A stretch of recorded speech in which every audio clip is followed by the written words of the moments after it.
The recent annual gathering of heads of state at the opening of the 65th session of the United Nations General Assembly provided a platform for representatives to trumpet their country's successes and voice their concerns.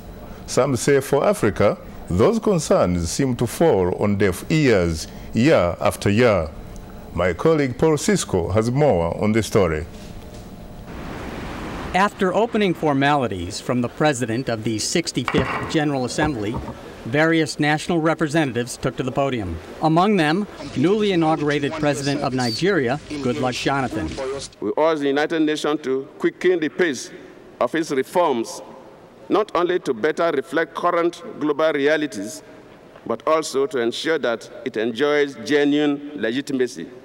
The exclusion of Africa from the permanent member category of the Security Council can no longer be justified. This position is also emphasized by Gabon's President Ali Bongo, Senegal's President Abdoulaye Wade, and Zimbabwe's President Robert Mugabe. Africa's plea for justice cannot continue to be ignored. We all have an obligation to make the Council more representative, more democratic, and more accountable. There are 15 members on the Security Council. The 5 permanent members, China, France, Russia, the United Kingdom, and the United States, and 10 members elected to 2-year terms. In October, the UN General Assembly elected India, Germany, South Africa, and Colombia to the Security Council. Only the 5 permanent members have veto powers. The Security Council's primary responsibility is the maintenance of international peace and security. The Council's current president is Uganda's permanent representative to the UN, Ruhakana Rugunda.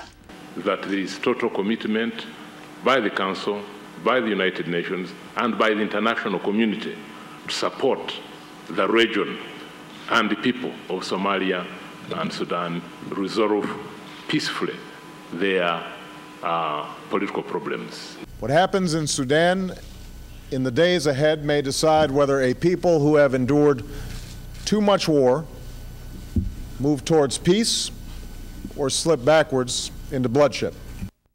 The comprehensive peace agreement that ended the civil war must be fully implemented. The referendum on self-determination, scheduled for January 9th, must take place peacefully and on time.